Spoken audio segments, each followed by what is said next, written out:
Howdy folks, it is DIECAST Buffet here again, and oh my goodness, what a bonehead move at the Texas Roval. So our Humphrey, I gotta go see what this cat's all about, because we got a first-time winner in the Winston Cup circuit. So BC Vaught got the big win at the Daytona Road Course, and now we got another one. Rick Humphrey. Check this out! The dude's a Dallas, Texas native, and he gets his first ever win in the Dallas-Fort Worth area. Now, I tell you what, that is special. That is special. Wow. That is crazy. You can't make this stuff up here. So, updated standings. We entered 46 back. We're 150 out. We got to win the next two races. There's no doubt in my mind, but I would say there's a 90% chance we're out of the championship.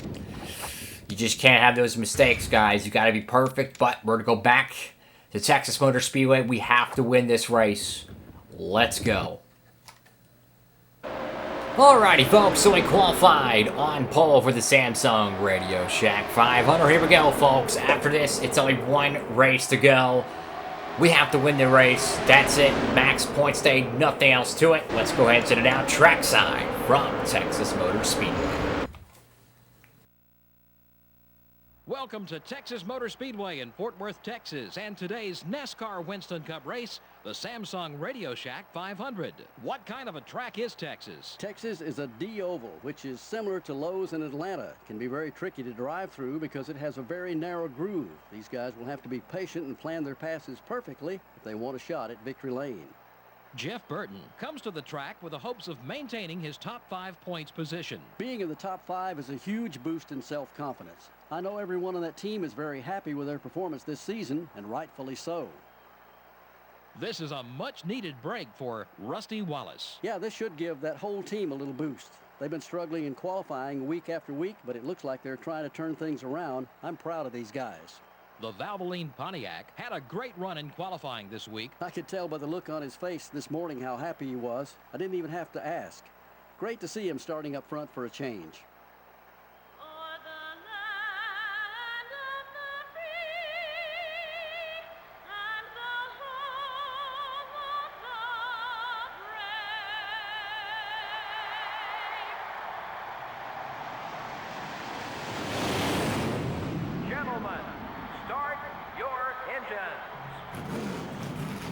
Well, folks, our championships hopes are probably over.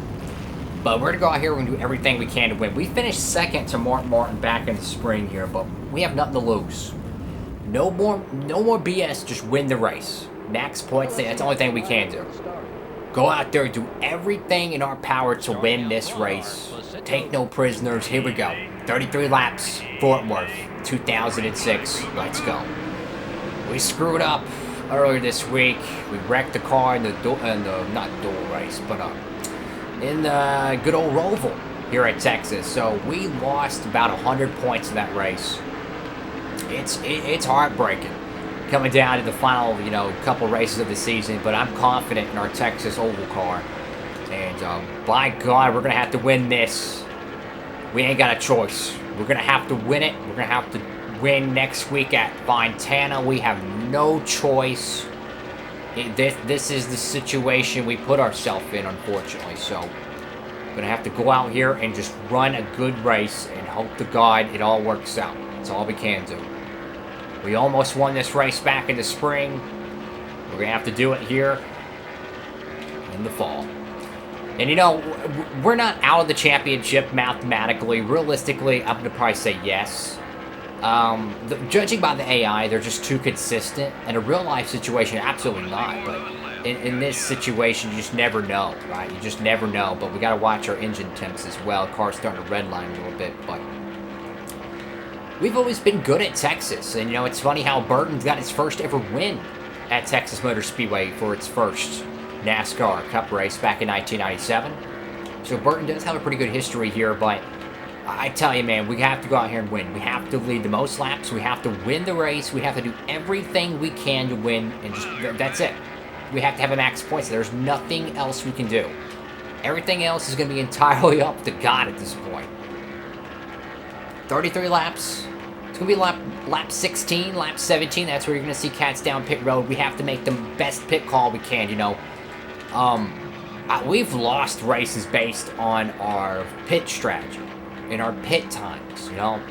We have to have it perfect today. We have to have a perfect pit stop. We have to have everything because, man, this is definitely a track you want to be out front. Clean air, good track position. It's going to be key here at Texas.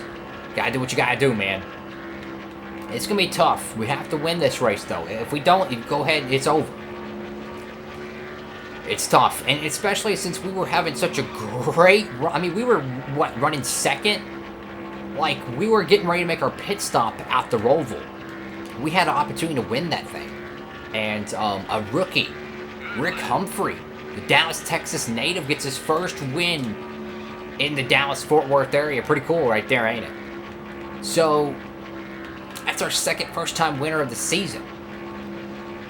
Right now, we're out front, but I don't know if it's going to last. We're good in the short run, but are we going to be good in the long run?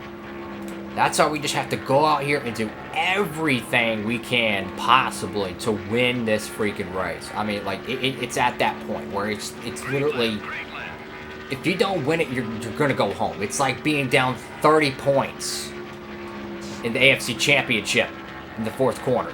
That's what it feels like. You just got to do everything you can. We just skirted the wall there, just pushing the car too much, man. We just got to get through this freaking event, man. Just win it. And if we can't, well, it's okay. We go to Fontana. We can maybe play spoiler and win that. We did win there earlier this season. We finished second in the spring 500-mile race here at Texas. So we're just going to do everything we can to just try to win this event. Everything. We worked on the car. We worked on the speed. We put a lot of setup into this car. We've got a Cat Stanley Steedman entering pit road here. I don't know who it is. Just try to find a way to get as many points as possible, man. That's all we can do. I can't really get a good look at the car here, unfortunately. We're going to get a championship update soon. See what's going on with the rest of the Cats. Oh, dang it, man.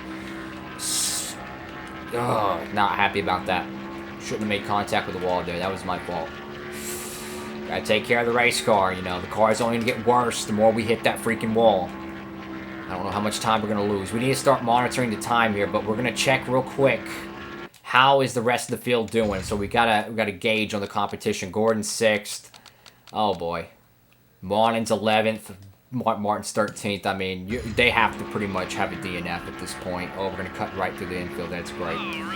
All right, so I can't see how much seconds we're ahead, which is good, because that means we're a good, you know, maybe 2, maybe 3 seconds ahead. I'm confident we can win that, but, I mean, it's not a matter of, oh, win the race, you're good. It's like, you got to get points. It's so hard to do that when cats like Gordon run in the top 5 every freaking week, man. Cats are pitting. Tires are all worn here. Cars flying around this joint. We just cannot have a bad pit stop here, bro. So I'm trying to think when's the best time to pit? From my years of playing this game, I think the best time to pit is after the first big group of cars pit. After the first big group of cars pit, then pit. But we have seen how pitting a little bit later does help because you get that extra bit of tire wear, right? I don't think our car is going to be bad on tires. I mean, we're still running pretty good. I think we're just going to go ahead and pit here. Do we have enough gas? No, we don't. I can't pit just yet. Can't pit just yet. I have to get tired. Or not gas.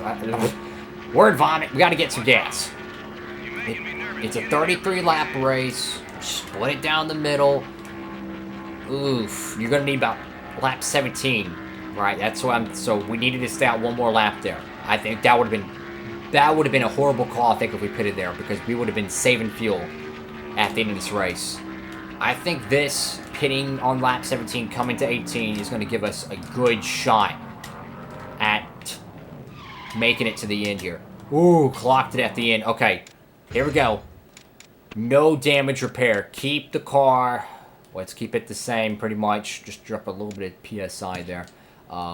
We have to have a perfect pit stop here, guys. Like, I don't want to put pressure on the crew, but it's in their hands now. We went out there, dominated the first half of this race. We need the pit crew to come back and give us a perfect pit stop. I mean, I don't want to put pressure on y'all, but you got to do what you got to do.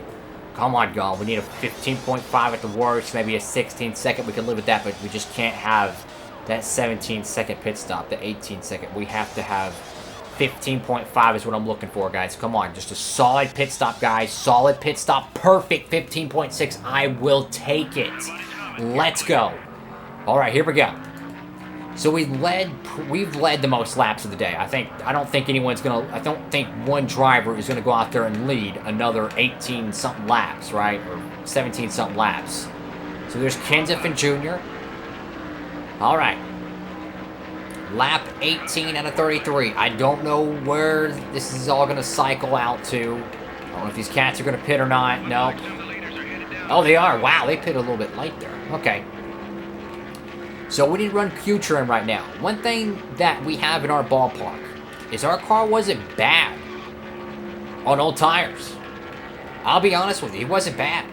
So I'm not worried about pitting late to save tires. I'm okay with the tires we have to end the race. I just want to make sure we have fuel to get to the end, because I don't want to be in a situation where I'm having to battle Rusty Wallace or Martin Martin for the win here at the Texas 500, and I got to worry about petrol in the tank.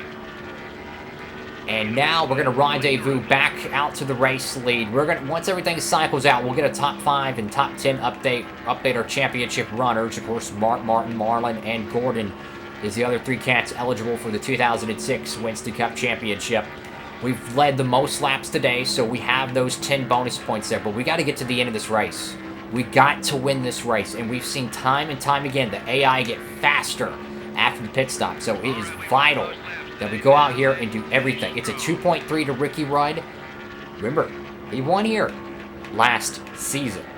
Martin won this race in the springtime. Ford has been very, very potent here at Texas, but we got to go out here and see if we can outrun Ricky Rudd here. If we can't outrun him, it ain't going to matter. So if he pulls a Dale Jarrett and just gets faster after the pit stop, which is his teammate, by the way, we're screwed. So let's see. 2.8, but we gained a little bit, I think, there. Ran a little high, unfortunately, 1 and 2, but we just got to have a good run here. Like, I can't stress it enough. Like, we just have to be good. Our pit crew did their job. We qualified well. We won the pole. We kept our car out in clean air thus far. I think we're going to be good on fuel. I think we're good. If not, we'll slow it down, but right now I'm going to take advantage of the fresh tires, get us some track position. We are pulling away from Ricky Rudd. As you noticed, he wasn't in the little score box. So everything looks like it's cycled out. About 10 laps to go here today in the Fort Worth area. Let's go down the back straightaway to see what's going on with our championship contenders. So Jeff Gordon drops back to 8th. Perhaps a little bit of strategy there. Mark Martin's in 10th, and Sterling Marlin is in 12th. Interesting to see how that plays out. The points as of right now, if everything finishes where it's at, we would probably gain 50 points on Sterling Marlin. We would probably gain about a good 35, maybe to Mark, and we maybe gain 25, maybe 30 on Gordon. Something along those lines. Not where we need to gain 60. That's the truth. We got to get to 80 points, I think, within one race. We lost 100 points in one race, so it means we need to be within 100 points within one race to go. Again, I don't think we're going to be championship contending next Sunday, or really next Saturday night for, the season finale at Fontana. But we can go out here and win this race if we can. That'd be great. But I'm pushing the car, man. Like, I'm doing everything I can. Get the car out front. I think we're good on fuel. I do. I think we're good on fuel. We'll see once we get half a tank. Because remember, it was 33, so they cut it down the middle, right? You gotta, cut it down the middle and see how that shakes out. It's about lap 17, right? So halfway through that, I think you could run probably 18 laps a tank. So that's 9 laps. So if we hit halfway with 9 to go, which of course 9 to go would be, or let's see, lap 24. So we're 2 laps within that. I just know it's not going to be good. You know what I'm saying? I think that Gordon is going to probably get a top 5 here. And in fact, he's not in the top 5 yet. And I think the first like 5 or 10 positions, 5 points apiece. So if he's not in the top 5 and he hasn't led a lap today, because I think it was Earnhardt and Kenseth who did that. Could be wrong on that. That would mean that that's at least 25 points on Jeff Gordon. I remember 2 of the 3 championship contenders to be 40 points out. So, 25 points. I'm not saying Gordon was one of those. If you gain 25 points on them, then that's not bad. But, again, it's small change to where we need to be. Ooh, car's getting very tight there off of turn 4, or turn 2 there. Yeah, the tire's definitely worn. Alright. A caution within the race. No need to push the car now. We pretty much got that under pat. Just take care of the race car. Through 3 and 4. Coming to take the white flag. You know, just absolutely a disappointing result at the Roval. I mean, we kind of shot ourselves in the foot there, but what a redemption. Regardless how this championship plays out, to finish dead last on Thursday and to come back, lead the most laps, qualify on pole, and just absolutely dominate on Sunday is incredible. Jeff Burton is going to dominate here at Texas and win again in 2006. Burton's going to victory lane. Good God, man. Jarrett got second there. 5.4 second lead right there at the end. Oh my goodness. Wow. Like, we had to dominate that race. Like, I wanted to win this one, man. Like, kind of take a little bit of a frustration out of the Thursday crapshoot, so to speak. What a big win, though. I mean, really. What a big win here. I mean, finished dead last in the Roval. I mean, we had it. We were like 46 points out entering that race. Like, we had a legitimate shot to win that race. We were second to Mark Martin with a whole fuel run left to go, and we wreck out. I mean, just how disappointing does that have to be? And now, finally, good to take a little bit of that frustration out of. But man, I just think it's a little too late, unfortunately. But you know what? It is what it is. We'll be going to Fontana next. We won earlier this season at Fontana. I'd say for the Texas, though, we finished second at the Spring Oval. We win it in the fall. There were only a few lead changes. Here we go, folks. Victory lane here. Wow. I mean, we had such a terrible run at the Roval, right? And to go out here and win this is huge for the team. It really is. It is huge for the team because I don't think we're going to have a shot at the championship. I mean, you're going to have to gain probably 106 points, probably. That's tough to do. But dang it, I wanted to win, and I think this is the 10th win of 2006, so that's cool to get that in the double digits. And we still got one more opportunity. You know, we got one more race at Fontana. We won that race, the 500-mile, the Auto Club 500, earlier this spring. So we're going back to a really good track, you know. It just ain't meant to be, I don't think, right? The championship, it's okay there. We're going to keep digging, and we're not going to go quietly. Marlon and Gordon, 6th and 7th, respectively. Martin can't be too far behind. Let's see. Yeah, Martin, he's going to finish 14th, so let's kind of add up some points. So we were 140 points out, 121 for Martin. A maximum point stay for Jeff Burton. Here's an interesting tidbit. 185 points right there. That's how much we got today. Martin didn't lead a lap, 121. Guess what? That's just about, well, that's a 64-point swing right there. That's quite interesting. So 64-point swing right there. Go to Marlon, 150. Let's be honest, 35 points. And then, well, on Gordon, that's, 39 points. So I'm hoping that Martin's out front in the points and we gained the most on him. But either way, huge day at Texas for Jeff Burton. Another big career win. I mean, just dominant. I mean, Look at that, 30 laps led. We qualified on the pole. I mean, it was a snooze fest for the rest of the competition. I mean, even the highlights off after the race were just literally me passing the start-finish line. Nothing happened in this race. Like, we literally just went out there and just blew the doors off the competition. And the bottom of the barrel, Ryan Newman and Greg Biffle Biff. Big oof to those cats. Thank you all so much for watching the video. Make sure to like, comment, and subscribe. I'll see y'all in the season finale. We'll be doing a season 6 of this in due time. But we're going to do a Thunder 2004 career mode season after this. Because you know what? I love some Thunder 2004. Upload these Monday, Wednesday, Friday, and Saturday. And when we do the next season of Thunder, we'll be doing the same thing as well, hopefully. Hope you have an amazing day out there. Make sure to like, comment, and subscribe. I'll see y'all at the Fine Santa 500 for the season finale of 2006. Wow. What a just beautiful day for the 99 crew. DIECAST Buffet, signing off.